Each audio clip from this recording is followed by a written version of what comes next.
Welcome to Tax Relief 101. My name is Jared Altman, and I'm your host.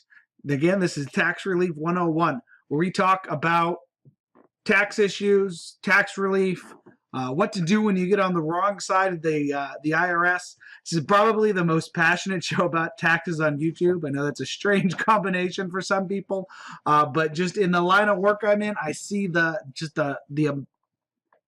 amazing difference. Like, it's almost mind-boggling what a difference some of this work can make in people's lives. I haven't talked about it as much in other shows, but in some of the cases I've done, especially some of the pro bono ones, it's literally putting food in someone's fridge. It's making sure somebody can pay their heat bill, and their rent bill and their food bill all in the same month. It's not pick one or pick 1.5, depending on what's happening. And so I can just get really passionate about some of this work, because it really matters. That's part of the reason why I have this kind of hobby podcast where I post about this. We're in my home office. There's not a whole lot of editing that goes into this just because it is a hobby. But you get good information from someone who's on the inside of the industry, and there's no sell at the end. So that's worth something. And it's my podcast, so I do what I want. So this show is for people who are having those kind of problems, or maybe friends or family of people who are having those kind of problems. And it's just, if you tune into this, you'll learn a lot. And as long as you're okay with the fact that this is just kind of my hobby, we'll be all good. The only other thing to remember is if you comment down below, I'll respond to you usually within a week. If the questions start piling up, might take a little bit longer, but if you get it in now, right now you'll get a response in under a week. We'll pump that out outside kind of the normal schedule of what I've got planned. So it'll come out, and then another episode will come out. So you'll get 2 episodes that week. And all you got to do is write down there your question. Let's see. Yeah, that's most of the key stuff. Today's question is, can the IRS take my house? And the answer to that is yes, but they probably won't.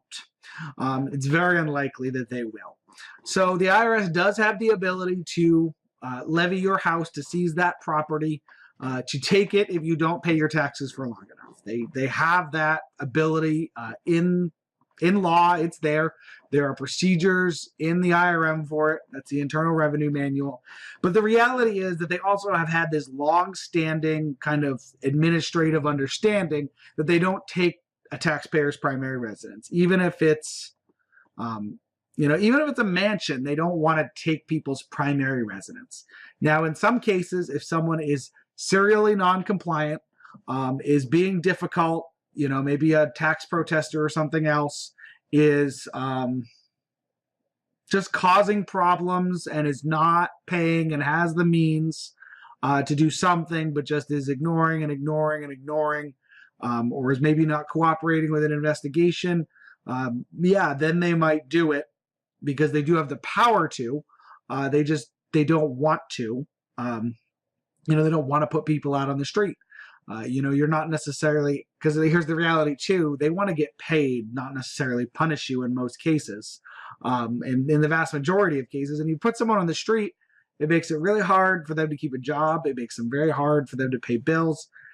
It creates this really adversarial dynamic where, if someone's now unemployed and homeless, even if they get another job, they are going to hate the IRS for the rest of their life, even more so than other people.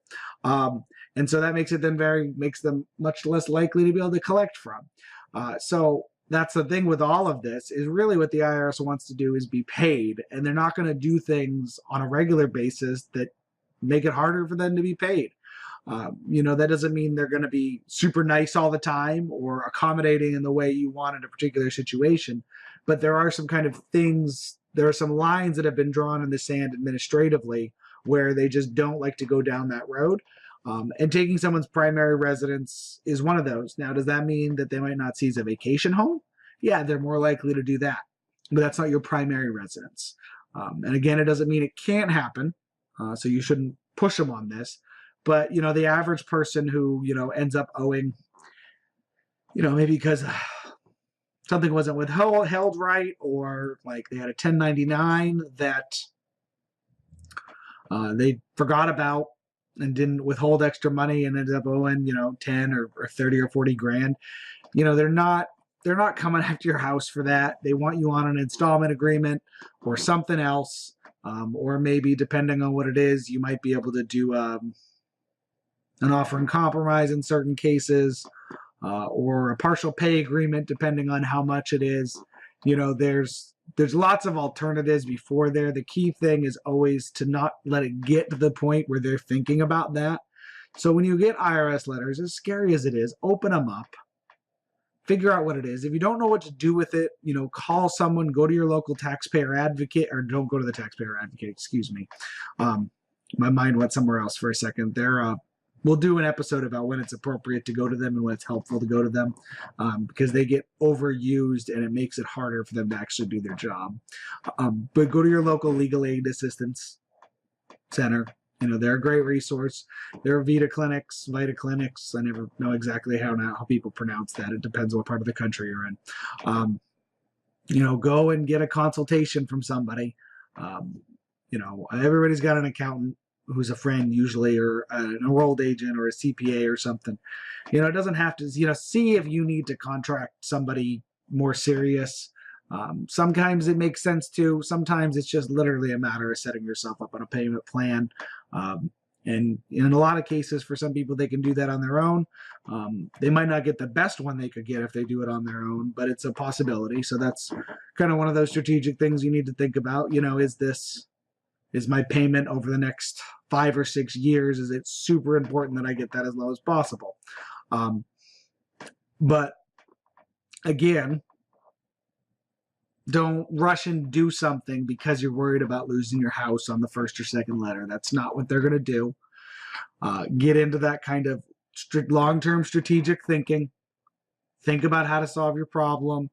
Gather some information. Consult with some people. Learn about what's going on.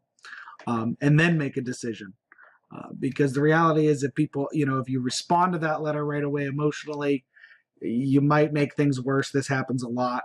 Or if you ignore that letter, you're definitely going to make things worse in a lot of cases.